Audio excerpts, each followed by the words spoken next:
EVM ధ్వంసం చేసిన కేసులో మాచర్ల వైసీపీ ఎమ్మెల్యే పిన్నెల్లి రామకృష్ణారెడ్డి కోసం గాలిస్తూనే ఉన్నారు పోలీసులు. పిన్నెల్లి విదేశాలకు పారిపోతారన్న సమాచారంతో లుకౌట్ నోటీసులు జారీ చేశారు. అన్ని ఎయిర్పోర్టులను అలర్ట్ చేశారు.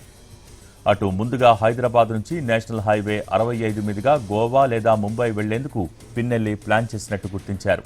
హైదరాబాద్ ముంబై నేషనల్ హైవేపై పిన్నెల్లి వాహనాలు వెళ్తున్నాయన్న సమాచారంతో ఏపీ పోలీసులు ఫాలో అయ్యారు.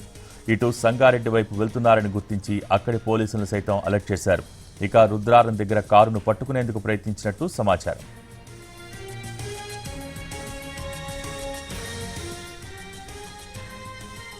ఇక ఈ నెల 20న పిన్నెల్లిపై ఎఫ్ఐఆర్ నమోదు చేసినట్టు రెంటచింతల కోర్టులో మెమో దాఖలు చేశారు పోలీసులు. హింసాత్మక ఘటనల్లో పిన్నెల్లిని A1గా చేర్చినట్టు కోర్టుకు తెలిపారు. పిన్నెల్లిపై మొత్తం 10 కేసులు నమోదయ్యాయి. ఈవీఎం ధ్వంసాన్ని ఈసీ సీరియస్గా తీసుకుంది.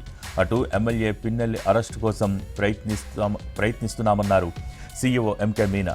నేరం రుజువైతే ఆయనకు 7 ఏళ్ల వరకు శిక్ష పడే అవకాశం ఉందని తెలిపారు. ధ్వంసమైన ఈవీఎంలో డేటా సేఫ్గానే ఉందని చెప్పారు. మరోవైపు వైసీపీ ఎమ్మెల్యే పిన్నెల్లి రామకృష్ణారెడ్డి అరెస్టు అంశంపై రాష్ట్ర ఎన్నికల ప్రధానాధికారి ముఖేష్ కుమార్ మీనాకు డీజీపీ హరీష్ కుమార్ గుప్తా నివేదిక అందజేశారు. రెంటచింతల మండలం పాల్వాయి గేటు పోలింగ్ కేంద్రంలో ఎమ్మెల్యే తన అనుచరులతో కలిసి వెళ్లి ఈవీఎంను ధ్వంసం చేసినట్టు నివేదికలో స్పష్టం చేశారు. ఈ ఘటనకు సంబంధించి మే 15న పిన్నెల్లిపై కేసు నమోదైనట్టు తెలిపారు. మే 20న ఆయన్ని A1గా పేర్కొంటూ ఎఫ్ఐఆర్లో మార్పులు చేసినట్టు వివరించారు. పిన్నెల్లిని అరెస్ట్ చేసేందుకు 8 ప్రత్యేక బృందాలు గాలిస్తున్నాయని తెలిపారు. వీలైనంత త్వరగా అరెస్ట్ చేసేందుకు ప్రయత్నిస్తున్నామని నివేదికలో తెలిపారు. ఈవీఎం ధ్వంసంపై సిట్ రిపోర్టును కూడా ఈ నివేదికకు జత చేశారు డీజీపీ హరీష్ కుమార్ గుప్తా.